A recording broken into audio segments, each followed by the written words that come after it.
versículos 37 e 38. Mateus 24, 37 e 38. Vocês assim, amados, a palavra do Senhor. Versículo 37. Como foi nos dias de Noé, assim também será a vinda do Filho do Homem. Foi nos dias anteriores ao dilúvio. O povo vivia comendo e bebendo, casando-se e dando-se em casamento, até o dia em que Noé entrou na arca. Glória a Deus. Vamos sentar, irmãos. Vamos apenas fazer uma explanação para os irmãos aqui, também aos amados que estão nos acompanhando em casa. Por que nós estamos usando essa veste? Os irmãos aqui também. Por que estamos vestidos com pano de saco? Nós realizamos essa mesma explanação agora, alguns dias, com os irmãos de Porto Alegre, já com Wilson, lá na praça em Porto Alegre. Realizamos ali um evangelismo público e nós explicamos para as pessoas por que do pano de saco. Há diversas passagens na palavra do Senhor, na Bíblia, que trata a respeito disso. É uma profunda humilhação na presença do Senhor, onde nós retiramos todo o eu. Nós estamos nos despindo da nossa arrogância, daquilo que é o próprio do homem, e nos arrependendo da presença do Senhor, porque nós queremos alcançar o favor do Senhor. Há diversos relatos na palavra. Jacó, a cidade de Nínive, quando recebe a mensagem do Senhor através do profeta Jonas, eles se colocam em jejum, oração, pano de saco, buscando o favor do Senhor. Temos em Daniel 9, versículos 2 e 3, quando Daniel, ele entende o tempo de Deus,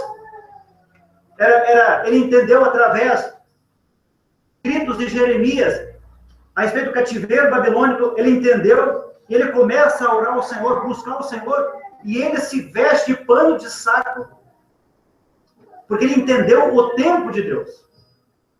Profundo isso, ele entendeu o tempo de Deus.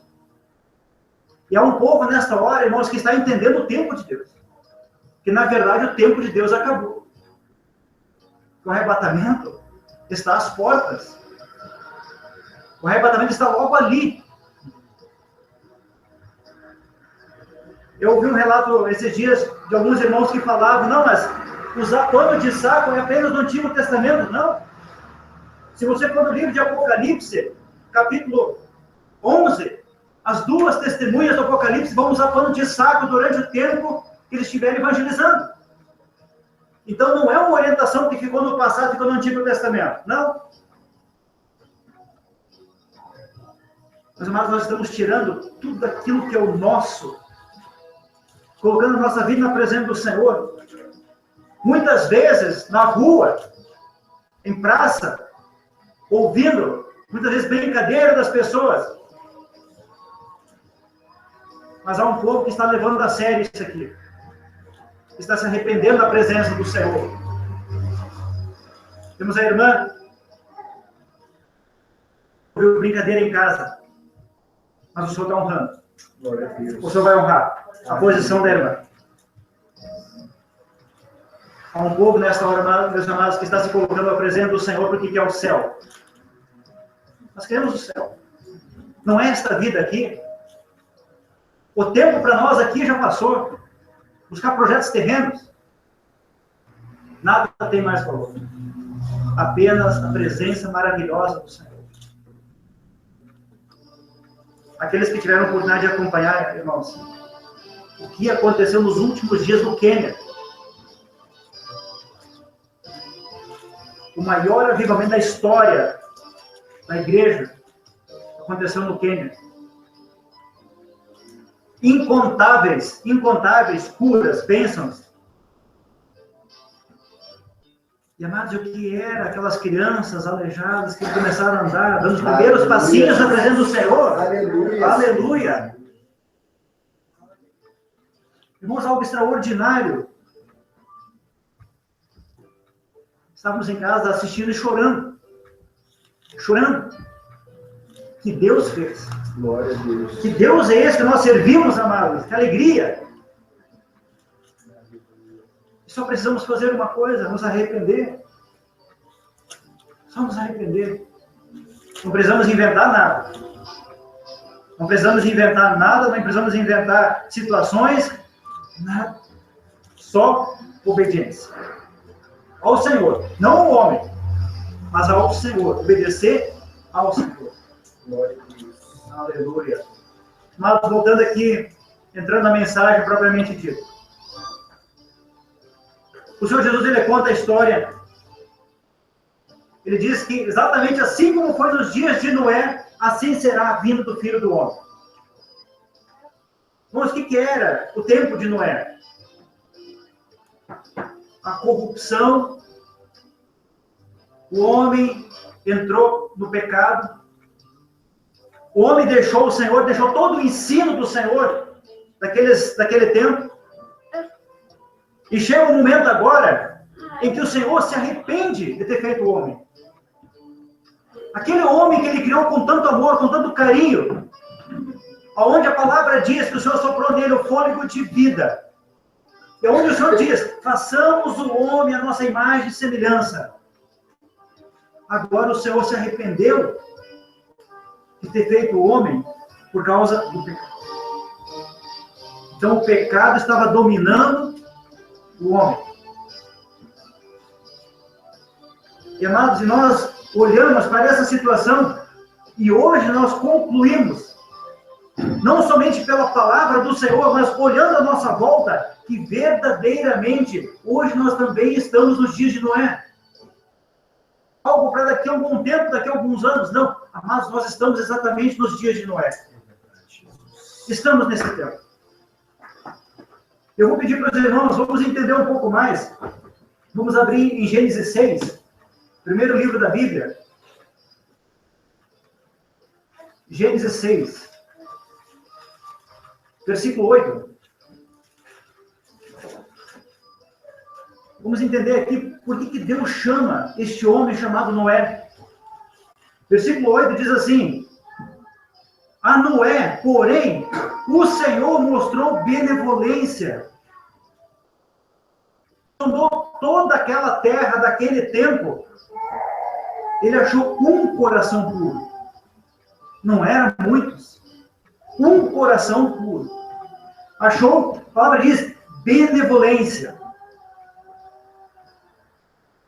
Porque o Senhor queria, achou um coração onde o Senhor pudesse operar o seu favor na vida de alguém. E o Senhor achou um homem chamado Noé. Versículo 9. Esta é a história da família de Noé. Noé era um homem justo, íntegro, entre o povo da sua época. Vejam só agora, amados. Ele andava com Deus. Ele andava com Deus. Ele não andava por si. Mas agora nós podemos entender. Quando Paulo diz que nós precisamos ter a mente de Cristo. Nós não podemos ter a nossa mente. Eu não posso andar pelos meus conceitos, pela minha vontade, pela minha razão, por aquilo que eu acho, eu penso. Não. Ele andava com Deus. Aleluia.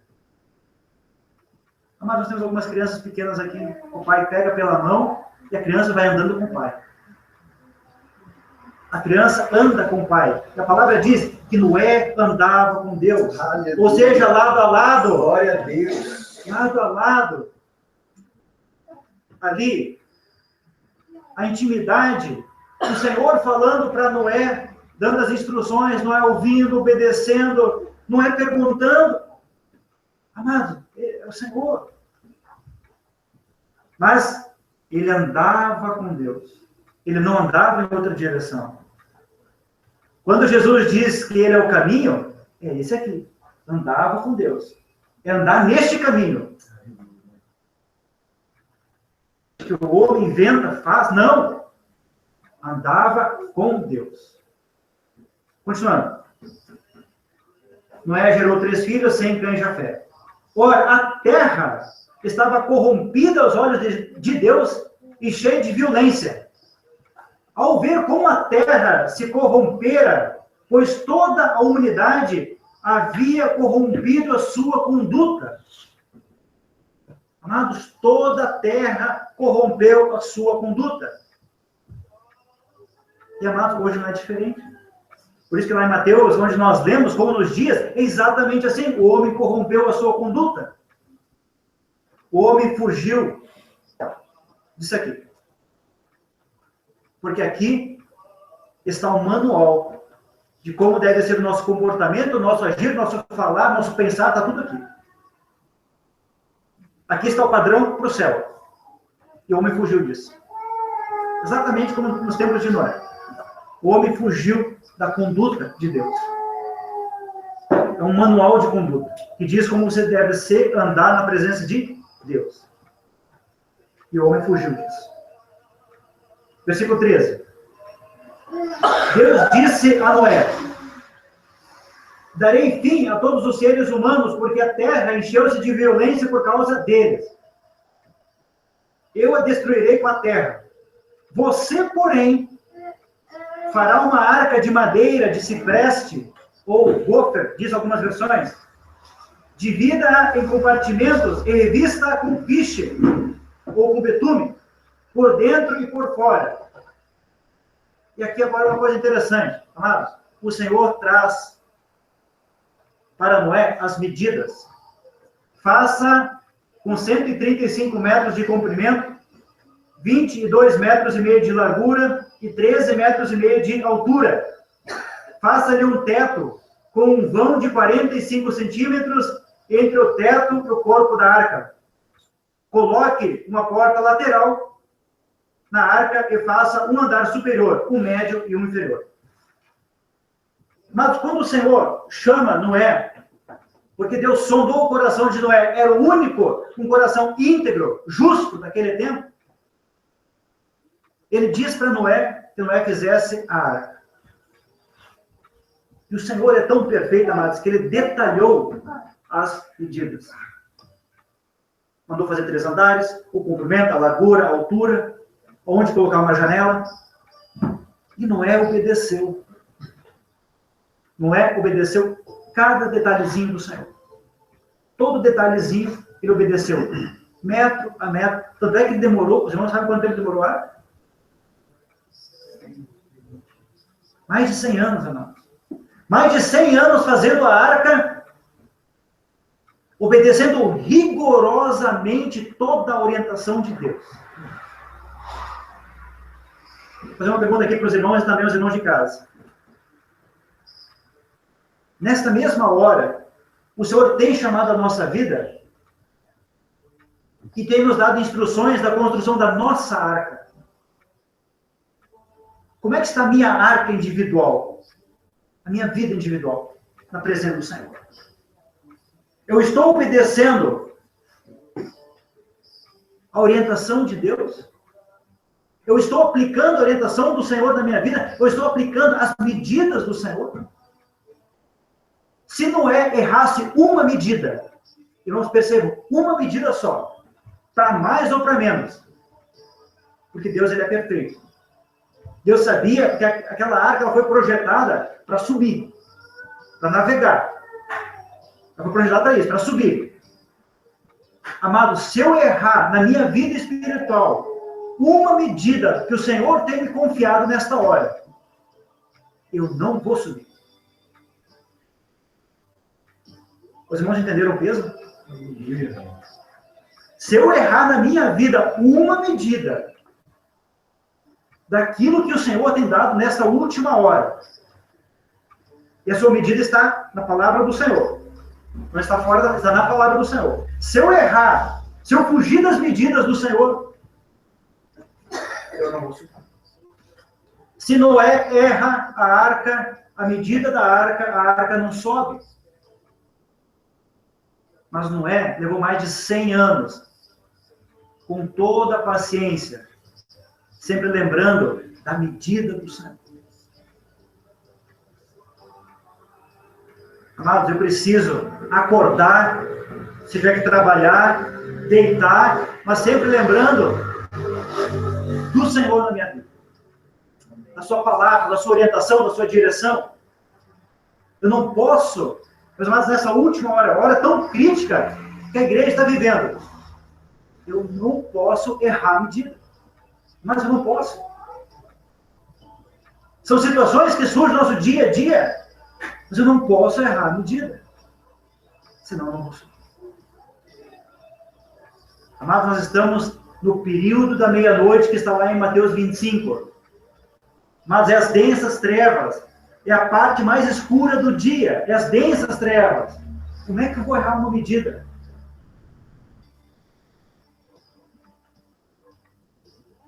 Amados, para muitos, essa medida vai pesar muito naquele dia. Porque não vai dar tempo de buscar o arrependimento. Não vai dar tempo. Não vai dar tempo de alcançar o arrependimento de novo na presença do Senhor. Por isso que o tempo ele é muito crítico.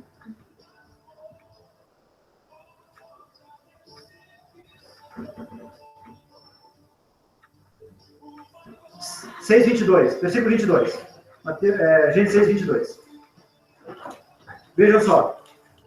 Noé fez exatamente como Deus lhe tinha ordenado. Glória a Deus. Mas ele não fugiu do projeto. Ele não fugiu da vontade do Senhor. Ele fez exatamente como o Senhor pediu. Amados, precisamos fazer o que o Senhor diz. Não o que o homem diz, mas o que o Senhor diz. Eu não posso fazer o que eu quero. Eu preciso ter a mente de Cristo. E ter a mente de Cristo é entrar dentro da vontade do Senhor, no centro da vontade do Senhor. Mas é aquilo que Samuel fez. Fala, Senhor, que teu servo ouve. Aleluia. Fala, Senhor. Eu estou ouvindo. E, meus amados, se nós formos lá para o livro de Apocalipse, nós vamos ver que todas as 7 orientações para as 7 igrejas do Apocalipse, todas elas trazem a mesma coisa. Quem tem ouvidos, ouça o que o Espírito Santo diz às igrejas. Em todas as 7 igrejas, a mesma orientação. Quem tem ouvidos, ouça. Ouça. Mas não é hora de falar. Não é hora de murmurar. Não é hora de questionar. É hora de ouvir. Ouvir. Estamos no tempo da meia-noite, estamos no tempo de Noé. Elias. Meus amados, está tudo. Toda a palavra do Senhor está diante de nós, em termos de cumprimento profético. Toda a palavra. O dia mais importante da Bíblia está chegando, que é o dia do arrebatamento. É o dia mais importante. Toda a palavra do Senhor, ela gira em torno desse dia. Logo no começo da Bíblia, você pega as 3 primeiras palavras. No princípio, criou Deus. Em hebraico, é Bereshit bara Elohim.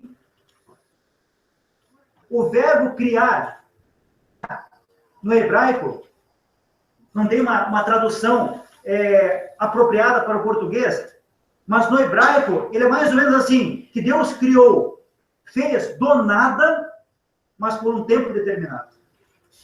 Então, logo no começo da Bíblia, o verbo já diz que todas as coisas teriam um fim. E, meus amados, o fim está chegando. O período da graça está terminando. O Espírito Santo que foi derramado no começo da igreja, ele vai sair. Só existe igreja com o Espírito Santo. Fora o Espírito Santo não há igreja. A igreja começa no Pentecostes, quando o Espírito Santo foi derramado. E a igreja termina no arrebatamento, porque o Espírito Santo vai junto. Amados, é tempo crítico. Eu não posso me envolver agora em projetos terrenos mais. Eu preciso viver o dia pelo seu dia. Vou pensar na formatura do meu filho, no projeto, casa. Irmãos, acabou. Quem quer ir para o céu, acabou. Não tem mais esse tempo. Não tem mais. Porque nós estamos nos dias de Noé. Os dias de Noé estão à nossa frente. É a corrupção, o pecado. Mas as situações da nossa sociedade que há 20 anos a gente não via na rua, hoje você vai na rua, você vê na tua frente o pecado acontecendo. Sodoma e Gomorra na tua frente. Quão terrível é esse tempo agora. Então nós não podemos brincar. Acabou a brincadeira. Agora é se voltar tão somente para o Senhor. Para o Senhor. Quando Elias, o profeta Elias, ele estava para ser arrebatado, chega um momento que Eliseu, o profeta Eliseu, ele acompanhava durante todo o percurso, estava junto de Elias. E Elias chega um momento que pergunta, pede-me o que tu queres? E ele diz, eu quero a porção dobrada do teu espírito. Aí Elias coloca uma condição, que ele terá, se ele vir, olha só, que ele teria a porção dobrada se ele visse no momento em que Elias seria arrebatado. O que Eliseu fez? Ficou junto, andou junto. Ele não tirava os olhos, amados. Para nós entrar no arrebatamento, nós podemos tirar os olhos da bênção do Senhor. Esse é o momento agora de ficar focado. Irmãos, isso tem que ser um propósito de vida. Tem que ser um propósito a cada dia. É eu levantar o primeiro fôlego para o Senhor, orando, lendo a palavra, meio-dia, de noite. Mas é todo o tempo, é para o Senhor, é para o Senhor, é para o Senhor. Porque nós estamos nos dias de noite. Um tempo muito, muito, muito crítico. Mas vamos continuar a leitura no capítulo 7 de Gênesis. Então o Senhor disse a Noé, entra na arca você e toda a sua família, porque você é o único justo que encontrei nesta geração. Amados, que o Senhor possa olhar para cada um de nós, e também os irmãos que estão acompanhando, e fazer um convite para nós naquele dia. Vinde benditos de meu Pai. Aleluia. Glória a Deus. Olha que convite maravilhoso. Vinde benditos de meu Pai. Que nós possamos ser achados, justificados pelo sangue do Cordeiro. Amém. Não é a nossa justiça física como homem, como pessoa, mas justificado pelo sangue do Senhor Jesus, que foi derramado naquela cruz, por um preço incomparável. Não há nada neste universo que você possa comparar ao preço de sangue do Senhor. Não há nada no universo que você possa comparar ao amor do Pai. Porque João diz, porque Deus amou o mundo de tal maneira que deu o seu Filho unigênito, para que todo que nele crê não pereça, mas tenha vida eterna. João não conseguiu explicar esse amor, porque Deus amou o mundo de tal maneira. Mas você vai comparar. Não há nada que eu possa comparar ao amor do Pai. Permitir que o próprio Filho passe por tudo aquilo que a palavra diz, derrama o seu sangue pelo ímpio, pelo pecador, onde nós estamos incluídos. Mas o Senhor já nos regenerou nesta hora, já nos lavou com o sangue. Nós andávamos lá no mundo, na sujeira, na imundície. Ele morreu por nós. Talvez algum de nós, algum dia, daria a sua própria vida por um justo, não é verdade? A palavra diz isso. Quem sabe algum de nós faria isso por um justo. Mas por um pecador. Irmãos, como é que você vai entender o amor do Senhor? Ele sendo crucificado entre dois ladrões. E ele diz para um, filho, hoje tu estarás comigo no paraíso. Como é que você vai entender o amor do Senhor dessa maneira? Nós estamos nos dias de Noé. Nós precisamos estar na presença do Senhor nesta hora. Buscando a Ele de todo o coração. De todo o coração. Versículo 4. Daqui a 7 dias farei chover sobre a terra 40 dias e 40 noites. E farei desaparecer da face da terra todos os seres que fiz. E Noé fez tudo como o Senhor tinha ordenado. Novamente aqui o Senhor dizendo para Noé que ele fez tudo conforme a orientação do Senhor. Então, meus amados, o Senhor sondou o coração naquele tempo. O Senhor sondou toda a terra daquele tempo e encontrou um homem disposto a obedecer. Amados, percebam na palavra do Senhor, em todos os feitos do Senhor, sempre foram os poucos que alcançaram o favor do Senhor. Não foram muitos, não. Aqui nesse caso, 8 pessoas, Noé e sua família. Na saída do povo de Israel do Egito, 2 pessoas, Josué e Caleb, acima de 20 anos, entraram na terra. Tempo de João Batista, poucos compreenderam aquele tempo. Quando Jesus nasceu, os pastores, Ana, Simeão, no templo, entenderam o tempo de Deus. Sempre foram poucos. Sempre foram poucos. E o Senhor, nesta hora, está nos alertando que nós não venhamos ficar fora, porque nós estamos tomando ciência do tempo. Mas nós somos privilegiados. Olha o que o Senhor descortinou na nossa frente, nos nossos olhos.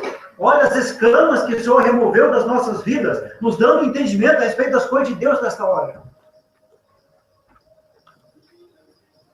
As pessoas vivem aí dentro dos movimentos, dentro de tantas coisas. E, meus amados, o Senhor descortinou o seu tempo, descortinou sua palavra, os seus feitos. Nós estamos contemplando o Senhor. Somos melhores? Muito pelo contrário. Eu até acho que nós somos os piores, porque nós necessitamos estar na presença do Senhor todo dia. Glória a Deus. Eu me julgo pior, porque eu preciso do Senhor. Eu preciso. Os irmãos, com certeza, também. Nós precisamos de Deus, precisamos do Senhor. Nós não sabemos viver mais sem o Senhor. Essa semana um diácono, ele trouxe um testemunho maravilhoso. Maravilhoso. Ele diz assim: pastor, eu estou deslocado desse mundo aqui. Eu não me acho mais desse mundo aqui. Porque a nossa terra não é aqui. Essa pátria nos céus, a palavra fala. Essa pátria não é mais aqui. Nós não estamos mais inseridos no contexto desse mundo. Nós não temos mais nada aqui, amados. Nós não temos mais nada aqui. Só nos resta agora o céu. A eternidade com o Senhor. Mas a nossa vida, só para exemplificar o que é a nossa vida, o tempo da nossa vida, são 90 dias que o nosso tempo é 70 anos. Os 70 anos da nossa vida é a mesma coisa que uma gota no oceano. O oceano é a eternidade. Dá para imaginar? Que toda a nossa vida, os 70 anos da nossa vida, é igual uma gota no oceano? Não é nada. Não é nada. E olha o que nos aguarda. Então, onde eu vou investir a minha vida? Investe no oceano, que é o Senhor, eternidade com Deus. Mas também tem o outro lado. Se eu não investir, haverá o outro oceano terrível. Terrível. E Jesus diz que ali haverá choro e ranger de dentes. Por isso, meus amados, precisamos investir nesta hora, nas coisas celestiais, nas coisas do Senhor.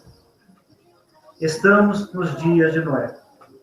Nós estamos nos dias de Noé. Esse é o momento agora, amados, de nós verdadeiramente mergulharmos. Lá em Ezequiel fala disso. Eu posso escolher quanto eu quero entrar na água. Até o tornozelo? Até o joelho? Até a cintura? Ou eu vou entrar na água, na bênção de Deus, no Espírito, até o ponto da água me conduzir? Aleluia. Eu posso escolher. Cada um de nós pode escolher até onde quer entrar na água. Com certeza a melhor escolha é deixar o rio conduzir, deixar o Espírito Santo conduzir as nossas vidas. Então, amados, já encerrando a mensagem aqui. Estamos nos dias de Noé. Estamos nos dias de Noé. Os irmãos de casa, amados, esse é o tempo que nós estamos vivendo. Que você possa refletir, que você possa buscar o Senhor nesta hora. Porque o tempo de Deus acabou. E é necessário tão somente você mergulhar na presença do Senhor, entrar dentro do projeto do Senhor, esquecer os valores terrenos. Porque o tempo de Deus acabou. O tempo de Deus não tem mais nada nesta vida aqui. Apenas o fechar da porta, como o tempo de Noé. Ele fez tudo e faltava tão somente o fechar da porta. Com isso, nós vamos nos despedir dos irmãos de casa com a gloriosa paz do Senhor Jesus. Glória a Deus.